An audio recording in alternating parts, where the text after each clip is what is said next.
Hi, this is Father Tim with the third of a three-part series on starting, restarting, or solidifying your prayer. These three sessions really build upon one another. Generally speaking, in the Christian tradition, prayer starts very much at the discursive level, which we talked about in the first video. Then it very commonly passes to the more meditation level, which we talked about in the second video. And now in the third video, it passes more to the whole question of a contemplative prayer. So what might that contemplative prayer mean? Let me share my screen.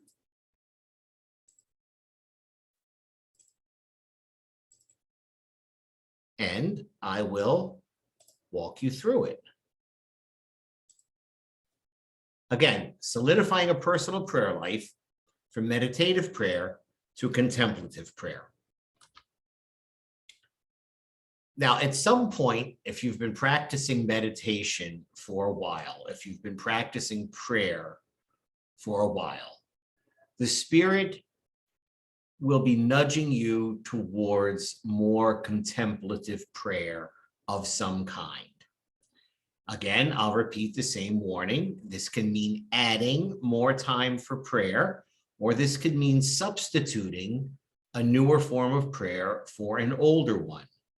Again, this is a fairly common experience in what happens in prayer. Now, once we use the word contemplative prayer, that's already kind of a loaded term. It's frankly not as easy to describe as discursive or meditative prayer. From my own end, this was the hardest of the three videos to put together. I've been practicing discursive and meditative prayer for almost 50 years. I've been practicing contemplative forms of prayer for about the last 6 or 7. So I'm still very much a novice in this, but I think I have enough to at least talk about some general ways of talking about it. Again, it's not as easy to describe as discursive or meditative prayer. And again, it's not as if there are particular techniques or practices. You really are responding to the Spirit calling you. But going back to the imagery of St. Teresa of Avila in her writings, one of the things that's very clear is that if prayer is some form of conversation, some form of connection, some form of discourse between us and God, in a contemplative form of prayer, I do much less talking, and it's much less work. It's much more a response to grace. It's much more a response to the Spirit.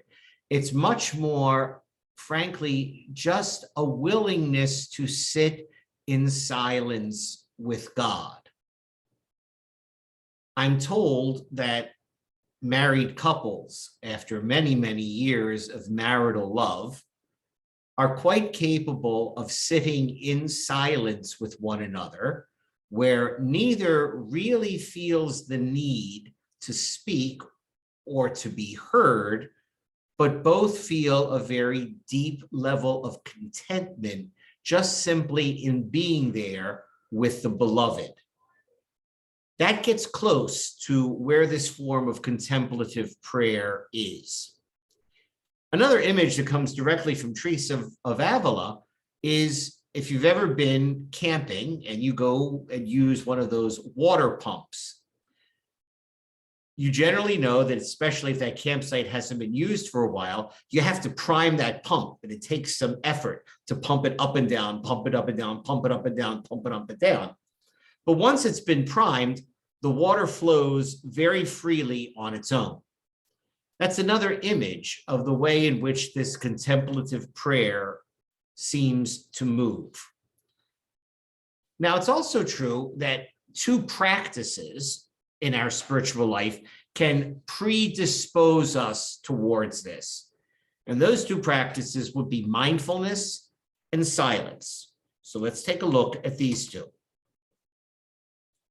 Mindfulness, which has a tremendous explosion of interest in the secular world today. Mindfulness is basically what it says, becoming more mindful. Now, what might that mean? Some simple examples. Periodically during your day, stop and pay attention to your breath. You're doing it constantly. You're also probably doing it mindlessly. Paying attention to your breath automatically slows you down. Second, periodically during your day, stop and pay attention to how you are feeling at that moment. Again, feelings are constantly surging through us in some way, shape, or form.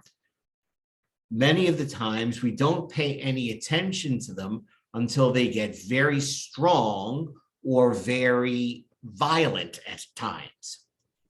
But just paying attention to how we feel can really influence the way in which we respond to reality. Periodically during the day, stop and pay attention to any sensations in any part of your body.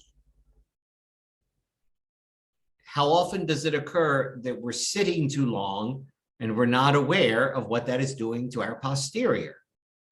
Or that our shoulders are hunched until we actually pay attention to that? Or that my neck is craned down to look at my computer and I don't actually notice what that's going on. So any sensations, any bodily pain. Periodically during the day, stop and pay attention to your surroundings, especially if you're outdoors. There is something about noticing nature and noticing the outdoors that speaks to the deepest parts of who we are. In akin to that, periodically during the day, stop and really notice the people around you. We mostly don't pay attention to people. We mostly don't really notice people in Harris Teeter unless they annoy us, or we don't notice people on the street unless they bump into us, or we don't notice people on our street unless we happen to know them. Now, any of these kinds of mindfulness practices can be done in short bursts, whenever you think about it here or there, or you can do kind of an extended period of noticing your breath, or noticing your feelings, or noticing where your body is tight or loose or comfortable, or noticing the things or the people around you. Just practicing these very secular mindfulness practices can predispose you to a deeper prayer. But you can also couple them with explicit references to God, in which case then they become prayer. So for example, if you pay attention to your breath, you might be aware of the breath of God moving within you, the spirit, the pneuma of God moving in and out of you. Paying attention to your feelings might lead you to thank God for having given you the human gift of feeling. Paying attention to any sensations in the parts of your body may lead you to thank God for the gift of your bodily existence, your corporal existence. The same with paying attention to your surroundings or the people around you. If this leads you and can lead you very much to an awareness of God, it becomes a very subtle form of prayer in and of itself. Beyond mindfulness, it's simply becoming accustomed to silence. Every great mystical and spiritual writer, every great ascetical writer in the Christian tradition talks about the need to become accustomed to silence. And again, this was before our modern world, in which there is simply always a rush of noise around us all over the place.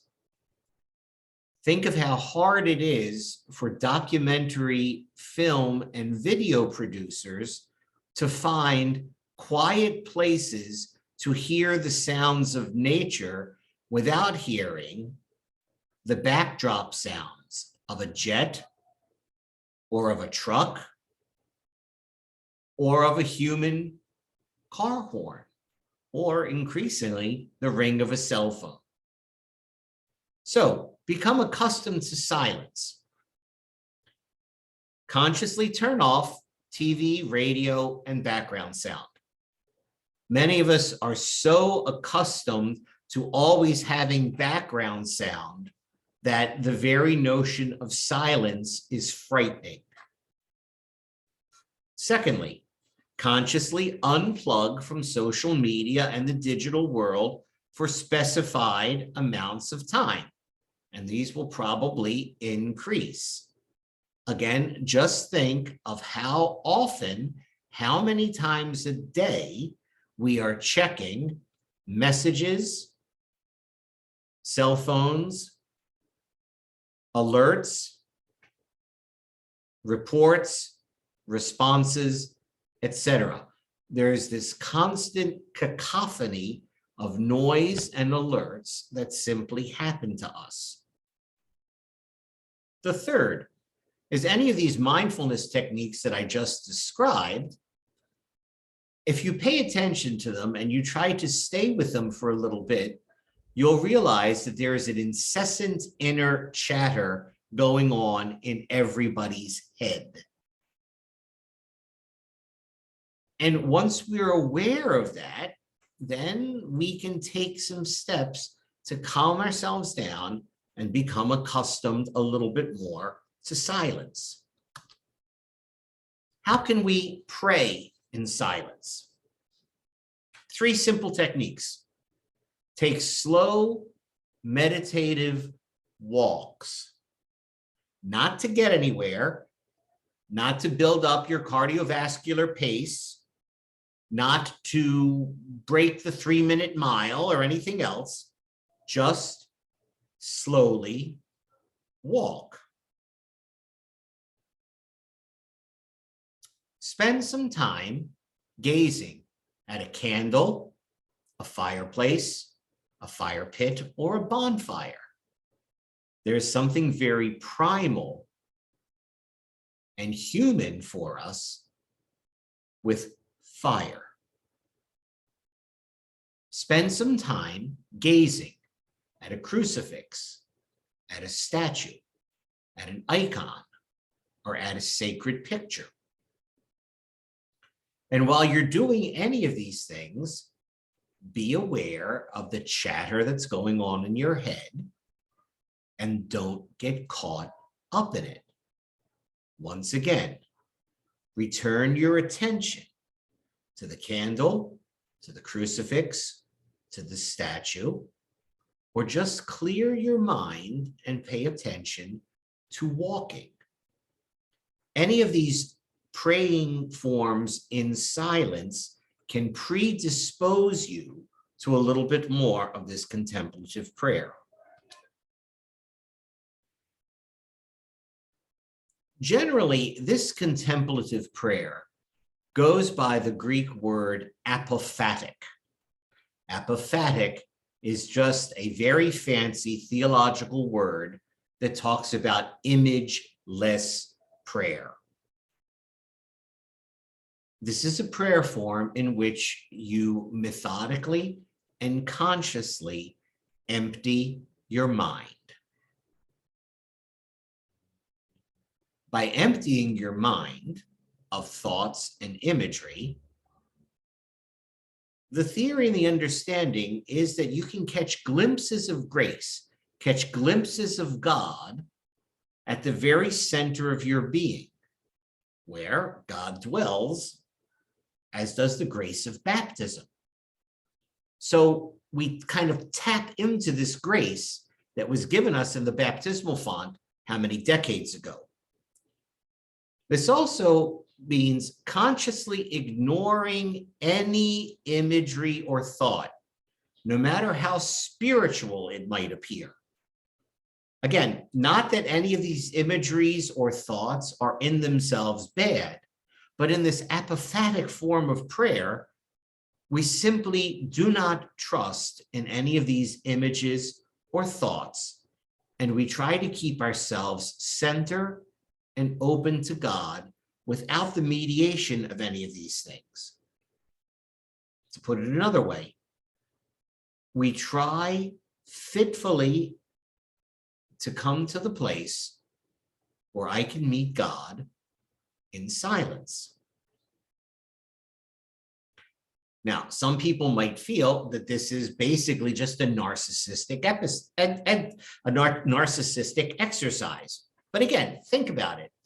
If you're constantly and systematically dismissing your own thoughts and dismissing your own images, you are saying, in reality, no to the interior parts of yourself.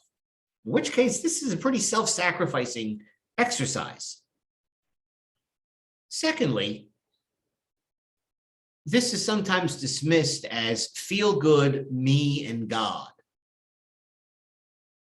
On the contrary, if we're actually encountering God, cleared of all of our mental and emotional and imagery and imaginative baggage, when we're encountering God, this will automatically lead us to encounter others in charity, because the fruit of all true prayer is charity. And if it doesn't make us more aware of others, more able to encounter others in love, it is not really true prayer. One of my favorite imageries to try to describe this kind of prayer is picture yourself driving in your car in a very blinding, heavy rainstorm. Your windshield wipers are on the fastest they can go, and they're whipping back and forth and whipping back and forth and whipping back and forth. As they're moving back and forth, there are these few nanoseconds when the windshield is dry. But then there's much more rain, and the wiper comes and wets it again. It's those few nanoseconds of dryness that kind of represent where we can find God. And this is a form of prayer that is called centering prayer. Centering prayer is deceptively simple to describe, but deceptively difficult to practice. The general way to describe it is thus. Take a few minutes to calm and to settle down, possibly becoming mindful of your breath. This is what I do. I try to become mindful of my breathing. And then I begin my prayer with a simple prayer word. One syllable is best. God, faith, love, trust. Definitely no more than 2 syllables. Jesus, Abba, Father, Spirit, mercy. And keep mentally repeating that prayer word. Whenever you become aware of anything else, you've been thinking about what you're going to have for lunch. You've been ruminating over the fight you had with your spouse the day before. you all of a sudden get aware that your right butt cheek hurts because you're sitting on it oddly. Whenever you become aware of anything else, simply come right back to your prayer word. And then keep doing that. And keep doing that. And keep doing that. And keep doing that. And keep doing that. Rinse and repeat as needed. Much like the windshield wiper going back and forth in that furious rainstorm. You keep coming back to your prayer word. Not thinking about your prayer word, not meditating on your prayer word, but simply repeating your prayer word. When it's time to close, slowly pray the Our Father or the Glory Be. The goal is to try to build up to 20 minutes. And then to try to build up to 2 20-minute sittings daily-ish. That's the goal. It might take years to get to that point. This form of centering prayer is enjoying a very contemporary boom, but it is also quite traditional. It really is a rediscovery of very ancient prayer forms. It has much more been regularly practiced in Eastern Christian tradition, Greek, Russian, Syriac, etc. It is similar to, but very, very different from other forms from other traditions like Zen Buddhism or other Asian traditions or transcendental meditation. The basic point, the basic difference, even though there are some similarities in practice, is that in this Christian form, you are seeking to become in union with the center of your being, who is God. In these other traditions, you are simply seeking to escape from reality, which is a fiction. Now, from the Western tradition, this is the prayer most associated with the medieval Cloud of Unknowing, a 14th or 15th century classic text. If this prayer form intrigues you, the modern authors you might want to consult are the American Trappist monks Basil Pennington and Thomas Keating, as well as the American Episcopal priest Cynthia Bourgeot. Again, if you find this intriguing and you'd like to do some reading on it, these are the people that I would recommend. In all of your prayer life, the simplest thing to remember is do not get discouraged. Keep doing your part. Keep showing up. As Woody Allen memorably told us, 90% of success in life is just showing up. Keep showing up in prayer. Keep doing your part. Keep cooperating and responding in grace. If you keep that up, God will keep doing God's part. And in God's time, you will sense fruit and grace in your prayer. Thank you for listening and paying attention to these 3 things. Do not get discouraged. Keep praying and keep growing in deeper intimacy with God.